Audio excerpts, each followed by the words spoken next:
Okay, our last guest speaker is a freshman state representative from Wayne County.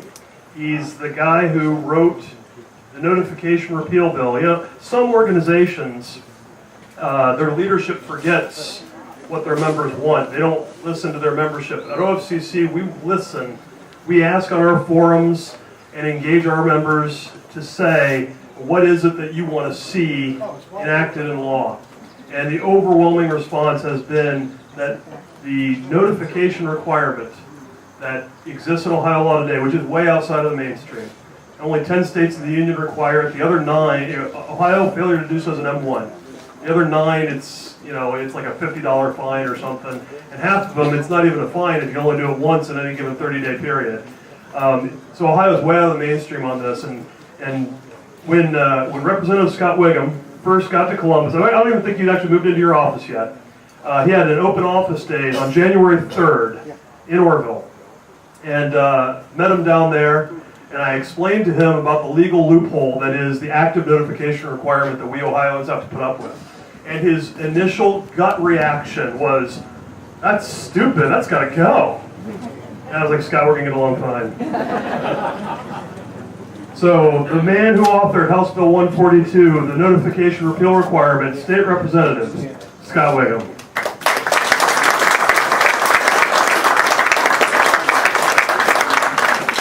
What a great opportunity to be here today. It's a beautiful day, and what I really like is the fact that there's no place safer to be in the state of Ohio than right here, right now. So I'm glad that we're all here together.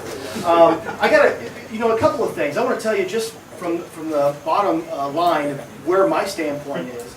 I'm an originalist when you take a look at the Constitution, and quite frankly, if the Constitution doesn't specifically allow the government to go after something or do something, then the government shouldn't be doing it. So that's my bottom line for the Second Amendment. I believe in the Second Amendment, but I also believe that when Hamilton and the rest, Jefferson got in their arguments about those rights, they were simply Jefferson was just making sure, no, Hamilton was just making sure that government wouldn't go too far, that it was specifically stated. But like I said, both you and I know that government has gone way beyond the constitutional boundaries that were put in place for the federal government, and we need to work on that at every level. And so that's something that I'm excited to do. When I sat down with, I want to say this too, I'm the only one I think speaking today that, maybe there's one other, but that you can't vote for, because I'm not running for anything else. So I've only got 3 people I think in here. Doug can vote for me, and John and Linda, because I'm a state representative in Wayne County. So, but when I sat down with Doug and he brought this issue forward to me, listen, I know that bottom line, I am constitutional carry is what I think is the end goal. That's where you should be. You should have the right to carry. You shouldn't have, some people call it a coat tax, to put a coat over your weapon on the side of your hip, that all of a sudden you have to go through this permitting process. So I'm a constitutional carry sort of person, but I understand that the left has chipped away at these issues year after year after year after year, and we need to be together to chip back and get. We know what our end game is, and let's get there. And we'll do it by steps. We'll do it by chunks. We'll do it any way we can. But we need to keep on focusing on that goal and get to that final goal. But so Doug and I sit there and talk, and I'm looking at this, and he's talking more about how draconian Ohio law is. If somehow after 51 seconds or 30 seconds or 10 seconds, since you have a duty to promptly notify, how draconian Ohio law is on coming down and bringing a hammer. And basically it's become a trap. And I think everyone in here knows that. You've seen the videos. You've seen what we've done when we've investigated what's going on with the conceal and carry and the duty to promptly notify. And so we're looking at this, and I just looked at the minor misdemeanor versus the high level misdemeanor, the OVI level misdemeanor is what I like to call it, because you get charged with the same thing somebody who just was drinking and driving got charged with. If you forgot to notify or you didn't do it fast enough. So we've talked about those things. And so I looked at this bill and I started reading over it, and I said, let's strike the whole thing. This whole thing needs to go, right? There's no reason to have to promptly notify or even notify at all. In fact, in concealed and carry, you already know that you have notified You've already done that. And even though I'm for constitutional carry at the end game, we've got to take a look at the concealed carry bill now and chip away to make sure that we are coming down on the rights of your freedoms. So what we did is I looked at it and I said, let's strike this whole thing. No duty to notify, then of course there's nothing that you can be charged with. So as we started doing this, of course, what I found out, my first as a representative, I have found out that if you want to talk to somebody and they're not coming into your office, then put a bill together that they don't like. Because I've had plenty of chiefs of police come into my office and talk to me about this bill. And you know what? I have just gotten better and better at talking about it because the things that they're saying don't make sense. And I'll tell you a few of those things. So after I had them start coming into my office. So here we got the FOP, we got the Chief of Police of Ohio, and Buckeye Sheriffs all coming out against this bill. But here, I'll tell you more about why that is, and I'll tell you about what the argument is. So the Chief of Police comes in, he talks to me, he sits down, he says, you know, we think, you know, to not tell anybody about it, we do think that it's too draconian, the misdemeanor status or level that you get hit with if you don't say it promptly enough. But, you know, we like to have somebody tell us everything. We want them to tell us your life story when we come pull you over, everything that we need to know that's wrong with you. So that's basically what his idea was. And I said, well, you know that demographically speaking, I mean, I took a look at several studies. I said, your concealed carry holders, they're the safest people in the nation. Any group you look at, you put any demographical statistic analysis in any group, and the safest group is concealed carry holders, permit holders. They're safer than off-duty police officers. So I didn't say that to him. I know how to I know how to try to move these things forward. So anyhow, so I said that, and he said, we're all right to work on some of this, but we want to be notified. And I said, well, I said, Chief, why don't you just go up to the door and say, hey, do you have a gun? Do you have a gun? Does anybody in here have a gun? And I said, you know, you can say that, and you know, the only person that's going to tell you the truth is a permit holder. I said, so, you know, why don't you do something like that? He said, well, there's certain populations, there's certain groups that we're trying to, you know, be really friendly with. We're trying to work through these issues. And I was thinking, and it came back to maybe some inner city issues that he was talking about, right? So he's talking about pulling over somebody that may be a drug dealer, pulling over he doesn't want to ask that question to that kind of population. And my point is why do concealed and carry holders, why are their rights suffering? Why did you take things away from them and make them the only population, the only individual in the state of Ohio who has to say something to an officer is you? We're the only ones. You're the only ones that have to notify before anything else happens. Okay? There's no one else. There's no other people group in the state of Ohio that has to do that. So I asked that question. I said, so basically, because you're bending over backwards, and we're not bending over backwards, because you're trying to make friends with this population group, you're willing to take away the rights of other people. Some of our safest citizens in the state of Ohio, certainly the safest citizens in the nation. And I said, I just want you to think about it. What do you want to see? Chief, what would you like to see? I want you to come back and tell me what you think you'd like to see then. So I had that, I had another chief, and I had another chief, and I had a phone call, and I had a sheriff, and another one. Now I want to tell you, my sheriff is in favor of this. He doesn't have a problem with this. The Ashland County Sheriff doesn't have a problem with this. I'm from Wayne County. The FOP has a problem with this. They don't even want to talk about it. But here's where we are. So you know what the difference is between all that? There's one of those groups that's actually elected by the people. Okay, I just want to make sure you notice that. One of those groups is actually elected by the people, and although they're kind of, oh no, this is a change in the law that may not benefit us, they are actually more in favor of trying to work through some issues. So I just want to put that out there. So here's where we are. We've taken this bill. We've had 4 hearings on it. Several times I've asked for the vote because I think we can get it out of the Federalism Committee. Actually, I know we can't. I'm not exactly sure where we are in the caucus. There's some questions about whether or not this puts some people on edge or so forth. And at the same time, when I was hoping to get mine out, they passed John Becker's what is it, the duty not to. Decriminalization. Yeah, defend, yeah, that's right. So you can, basically, John Becker's bill is that if you are carrying concealed carry and you go into a no-gun zone, one of these trap zones for good citizens, you have the right to retreat from that area if somebody says, "Hey, you got a gun, you're not supposed to be here." Okay, I'm sorry, and you can walk away. But you won't be charged with anything. They can't charge you with any issue if you are willing to step out of a gun-free zone. In fact, if I'm in a gun-free zone and you come in, we just got a lot safer. So we know that that's the place where people are getting attacked. Those are the most unsafe zones in America. So where we are right now is we're looking at this. I'm still continuing to argue, and I argued on several different.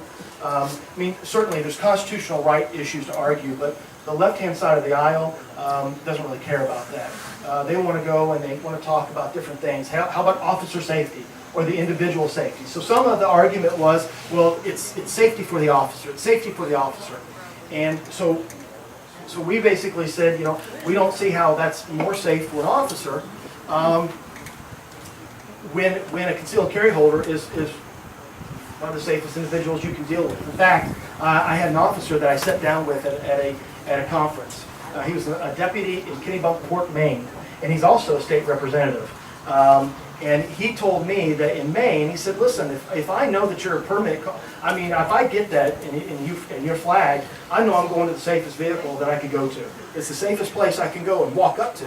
He says the places that you don't know, if I get called and there's a domestic dispute, that's the place where I'm a target. I'm just anybody can take me out there, but I know this is the safest place I can be.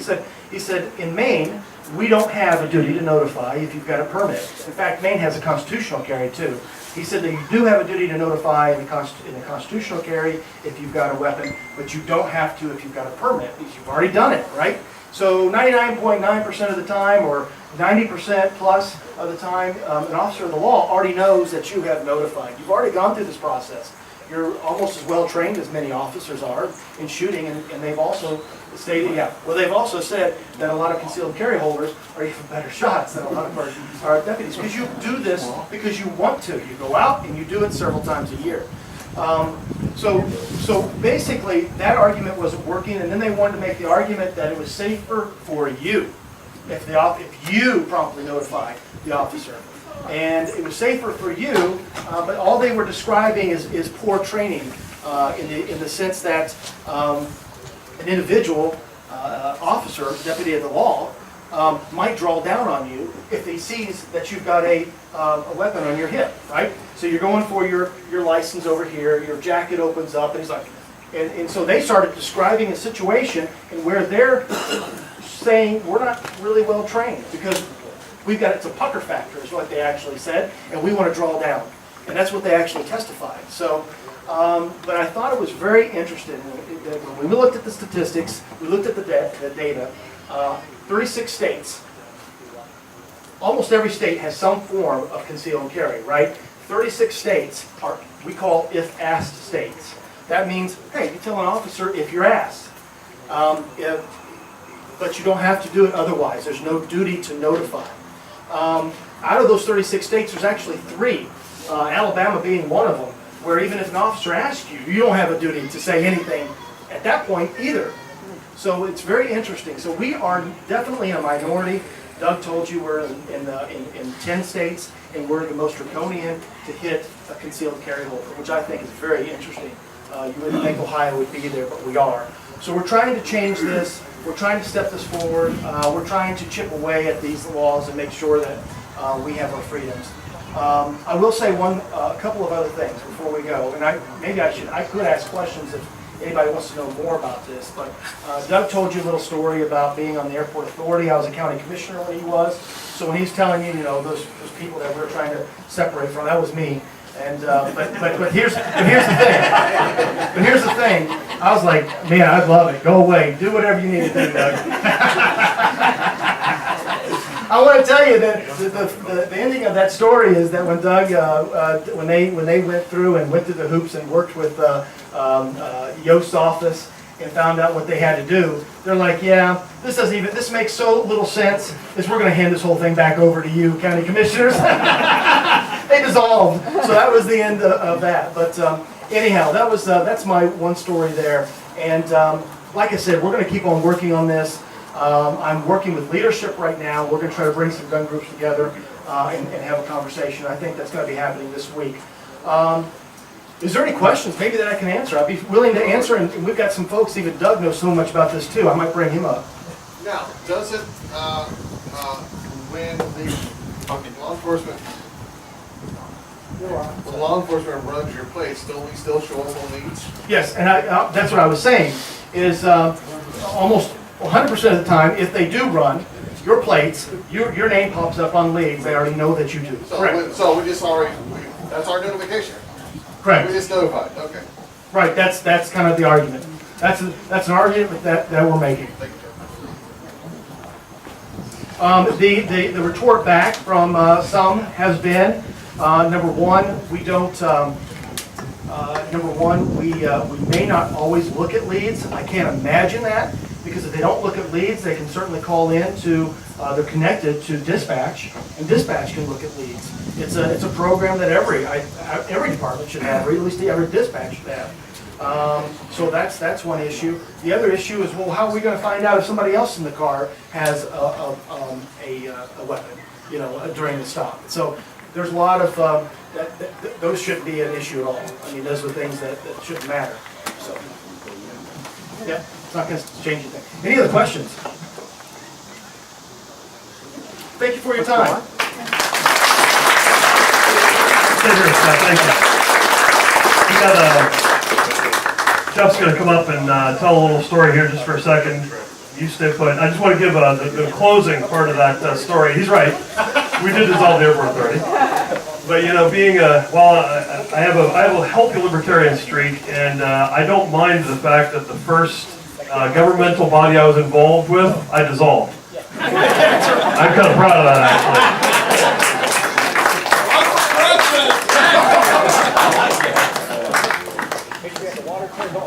All right.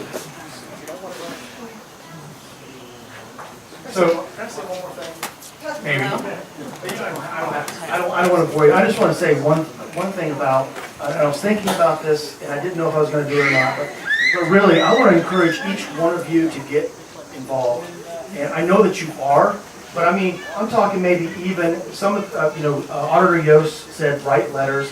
I think it could be something as simple as going on Facebook. If you have an account, make sure you're finding legislators that you support. Doesn't matter if they're in your area. Go on their pages, like their pages. I'll tell you what, when I was on Facebook, on my government page, the one where I'm like, hey, I'm a state rep, I want to serve you, and these are the things that I'm doing. I talked about this bill, and I talked about the need for it. And I actually had a deputy from another county call me an idiot. Like, you should never even have a gun, type of thing. You need to, and this deputy, I'll just tell you, was in our county and was fired from our county for dragging a lady out of a home down the steps, and he got a job someplace else. But I know that he likes them unarmed. That's right. But I know that because I was a commissioner. Nobody else really knows that. But here's the issue: is I really encourage you. Those things hurt. I mean, I'm like, really? I want to go back. I can feel what's going on with Trump right now because, quite frankly, I think I had said this when I watched McCain Palin. I said, we might not get a pro-gun Republican president again. I'm a Republican unless they learn how to tweak the media and fight like a Democrat. And quite frankly, after I saw him doing stuff like that, I thought, this guy could win. And and not only so I wasn't surprised. I thought that before the primary, I was for Trump, and I still am. And what's happening right now, so I'm talking at the local level, at the state level, at the national level. I think we've got a soft coup going on at the federal level with the deep state. And I want to tell you, I think you should make your voices heard, even if you just get on, try to figure out Twitter, because all the leftists are on it.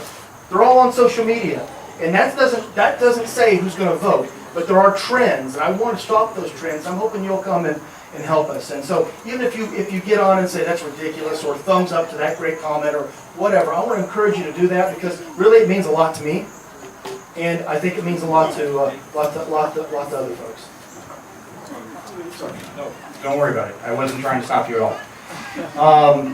So I'm up here to do something that we do every year. How many of you were paying attention to concealed carry in the state of Ohio in the 2002-2003 time frame?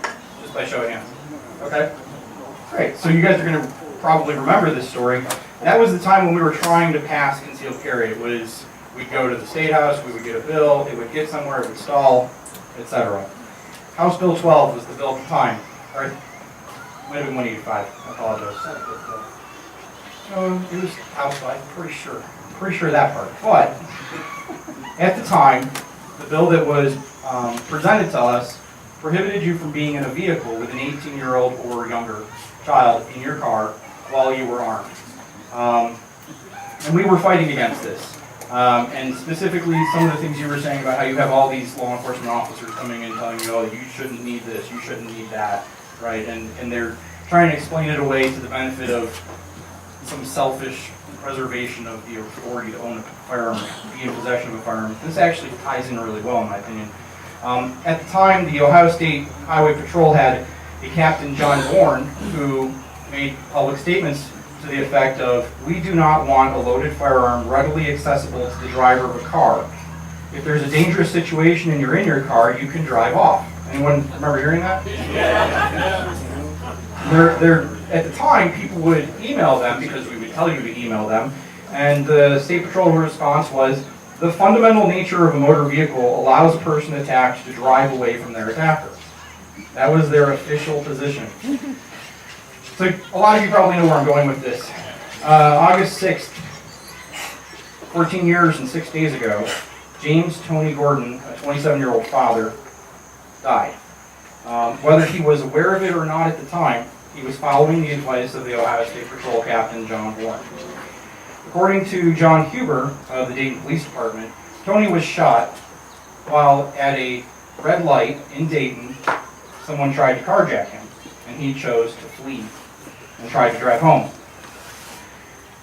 He was shot, and at the time had his 13-year-old nephew with him and decided to try to get him to safety and drove him home.